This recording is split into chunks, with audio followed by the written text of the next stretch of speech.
Coucou les frugaux! Aujourd'hui sur la chaîne, on va parler des 22 astuces que je fais pour économiser au quotidien. C'est parti!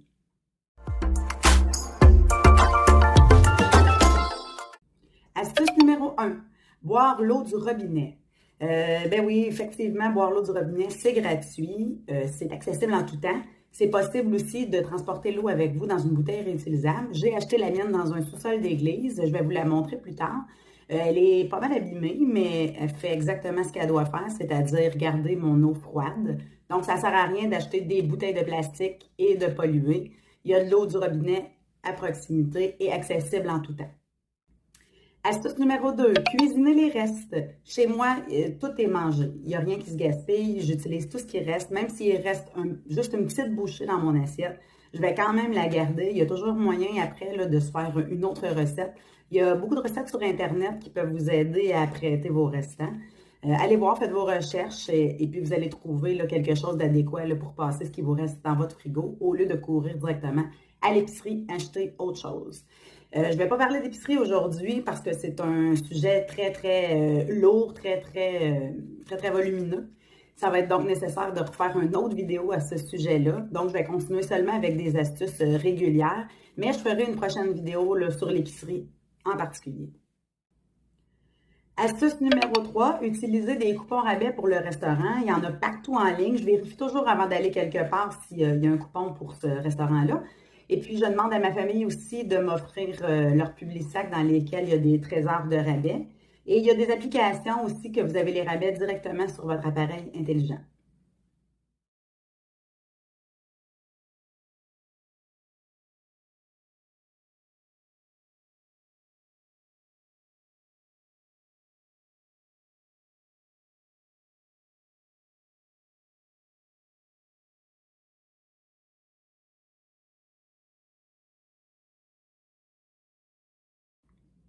Astuce numéro 5, utilisez les points. Vous avez plusieurs cartes de fidélité. Ça aussi, c'est un autre dossier. Je ne vais pas embarquer là-dedans aujourd'hui parce que c'est quand même assez long. Mais je vérifie toujours là, si je n'ai pas des points avant d'aller magasiner à tel et tel commerce pour pouvoir appliquer mes points sur l'achat que je désire faire. Astuce numéro 6, utilisez l'application Checkout pour mes achats à la SAQ. Là, je ne vais pas embarquer encore une fois dans les trucs d'épicerie parce que Checkout, c'est assez large, mais moi, je vérifie beaucoup pour la SAQ. Je vérifie sur mon application Sac Inspire si j'ai des points, si j'ai des offres promotionnelles reliées à mes achats. S'il y a des offres en magasin, je peux voir avec la circulaire là, s'il y a des produits qui ont des points. Et je combine très souvent avec Checkout qui ont une grande variété de produits alcoolisés sur lesquels vous avez des remises. Donc, je vérifie toujours pour essayer de combiner les trois offres, c'est-à-dire celle en magasin, celle de mes offres promotionnelles et celle de Checkout. Quand c'est pas possible, j'utilise particulièrement Checkout parce que les offres sont assez juteuses. C'est des remises de 3 ça varie environ de 1,50 à 3-4 que vous pouvez remettre avec votre boisson alcoolisée. Astuce numéro 7, acheter usagé. Les sous-sols d'église regorgent d'objets invendus. Vous pouvez toujours vérifier si le truc que vous cherchez est disponible. Il y a aussi les ventes en ligne que vous pouvez utiliser là, pour trouver l'objet que vous voulez à moindre coût que si vous l'auriez acheté neuf. Astuce numéro 8, conduire doucement. Ça évite de briser inutilement les pièces du véhicule et de dépenser de l'essence avec les freinages rapides ou les accélérations rapides, pardon. Donc, ça aussi, c'est très économique pour le véhicule. Astuce numéro 9, s'entraîner à la maison. C'est pas nécessaire de payer un abonnement au gym, selon moi. Il y a beaucoup de tutoriels sur YouTube là, de comment s'entraîner, même avec les minuteries. Il y a des excellents coachs. Vous avez juste à vous procurer des poids, d'avoir des bons souliers, d'être bien vêtu, d'avoir un petit peu de matériel. C'est sûr que ça va vous nécessiter de débourser, mais par contre, ça revient beaucoup moins cher qu'un abonnement au gym. Astuce numéro 10, surveiller les frais de transaction bancaire et surveiller aussi les frais de découvert. C'est bien important de ne pas dépasser ses forfaits lorsqu'on fait des transactions à la banque et aussi de s'assurer d'avoir suffisamment d'argent pour payer toutes les choses qu'on a à payer pour éviter justement d'avoir des frais inutiles qui sont selon moi de l'argent qui est vraiment totalement gaspillé.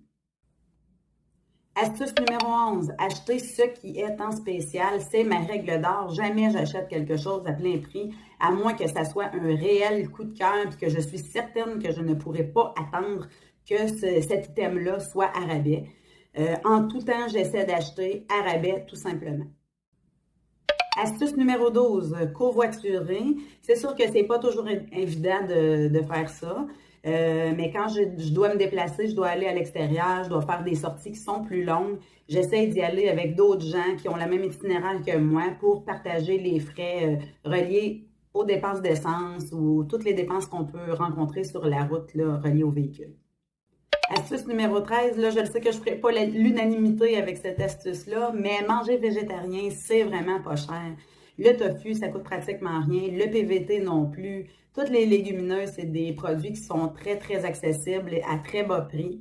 Il y a des bonnes recettes sur Internet là, que vous pouvez utiliser pour fabriquer un repas qui est quand même adéquat. Et c'est sûr que c'est d'intégrer ça graduellement parce que c'est pas évident, c'est pas tout le monde qui aime la nourriture végétarienne, mais peut-être juste aller avec un repas par semaine végétarien, ça va faire une grosse économie et une grosse différence dans votre portefeuille. Astuce numéro 14, couper le câble. Encore là, je suis certaine que je ne vais pas faire l'unanimité. Mais par contre, si pour vous, le câble, c'est une dépense essentielle, ça vous rend vraiment heureux. J'ai absolument rien contre ça. Moi, je calcule toujours tout au ratio dollar-bonheur. Moi, personnellement, le câble, ratio dollar-bonheur, c'était 0. Il y a plein de trucs que je peux écouter en ligne. Il y a plein de plateformes. Je ferai probablement une autre vidéo en lien avec les plateformes de trucs en ligne qu'on peut écouter. Mais je ne trouvais pas ça nécessaire d'avoir le câble. Je réussis à me divertir assez gratuitement la plupart du temps. Astuce numéro 15, ne pas oublier de canceller les abonnements qu'on n'utilise plus. Des fois, c'est un petit 5 un petit 10 un petit 15 qui va passer dans notre compte. C'est pas grand-chose, mais toutes ces dépenses-là cumulées, ça finit par faire un joli montant. Et encore là, je reviens à mon ratio dollar-bonheur. Si ça ne t'apporte pas de bonheur, je ne dépense pas pour ça. Astuce numéro 16, de supprimer les données cellulaires. Est-ce que c'est vraiment utile? On a le Wi-Fi un peu partout. Beaucoup de magasins l'offrent, dans les parcs. C'est sûr que si tu es quelqu'un qui est toujours sur son téléphone, c'est peut-être utile pour toi d'avoir des données cellulaires. Moi, dans mon cas, c'est pas tellement utile. Donc, le forfait le plus bas est correct pour moi. Par contre, j'envisage de regarder là, dans les forfaits en ligne qui sont beaucoup, beaucoup moins onéreux que ceux qu'on retrouve chez les grandes têtes dirigeantes là, de réseaux mobiles. Je regarde ça éventuellement. C'est pas encore fait, mais c'est un projet que j'ai là, pour que mon téléphone me coûte encore moins cher. Astuce numéro 17, éviter de tomber dans le piège de la technologie. Est-ce que c'est réellement nécessaire de toujours changer nos appareils qui ne sont pas à la fine pointe des derniers appareils sortis, qui ne sont pas dernier cri? Moi, j'utilise encore mes vieux appareils tant qu'ils sont fonctionnels. Des fois, juste un petit formatage, un petit nettoyage, supprimer des applications. Ça dépend toujours de l'utilisation que vous en faites. Pour moi, c'est pas nécessaire de changer de téléphone à tous les ans. Astuce numéro 18, faire son café à la maison. Un classique, je ne suis pas la première qui le dit. Je le sais que c'est poche comme astuce, mais au final, ça fait vraiment une grosse différence. Moi, je ne me vois pas tous les matins aller attendre en ligne dans le resto-café du coin, puis attendre d'avoir mon café à 2,50. Je ne sais plus, là, c'est très rare que je vais m'acheter du café, donc je ne pourrais même pas dire comment ça coûte aujourd'hui. Je préfère avoir une tasse thermale pour l'apporter avec moi, faire mon café à la maison. Il y a d'excellents cafés qu'on peut trouver en épicerie, puis on peut se faire quelque chose de presque aussi bon qu'au café du coin là, pour apporter avec nous sur la route ou au travail. Si le travail fournit du café, pourquoi pas prendre son café au travail? Si le café est gratuit, bien sûr. Sinon, je le fais toujours à la maison. Je vous reviendrai aussi avec une sorte de café que j'apprécie particulièrement, là, qui est quand même pas coûteuse. J'aime beaucoup le café du choix du président. Celui-ci, c'est un café qui est souvent spécial, qui quand même est un café de qualité. Moi, j'aime beaucoup le Arabica. Donc, il s'agit toujours là, de voir, comme je dis, le ratio dollar-bonheur. Est-ce que pour toi, c'est réellement important d'aller chercher ton café à tous les matins? Astuce numéro 19, profiter des abonnements gratuits. C'est sûr qu'il ne faut pas oublier de canceller l'abonnement avant la fin pour ne pas avoir à payer. Mais moi, à chaque fois qu'on me propose un abonnement gratuit à quelque chose, je l'utilise. Si le produit me convient et que réellement je trouve ça intéressant, ça se peut que je poursuive l'abonnement. Sinon, je vais canceller, mais je vais quand même profiter du premier mois, deuxième mois, troisième mois gratuit qui peut m'être offert par la compagnie. Et ensuite, toujours ne pas oublier de canceller l'abonnement, sinon à ce moment-là, c'est plus gratuit du tout.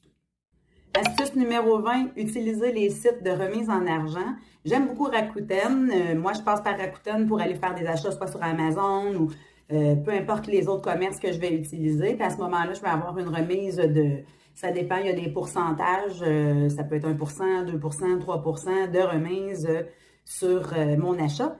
Et puis, je combine aussi avec une carte de crédit qui a déjà des remises, donc ça peut devenir assez intéressant. Ça peut monter à 3, 4, 5% de remise sur mon achat. Évidemment, pas faire des achats inutiles. Il faut acheter ce qu'on a réellement besoin parce que si on achète pour avoir des remises, là, ça ne devient pas économique du tout.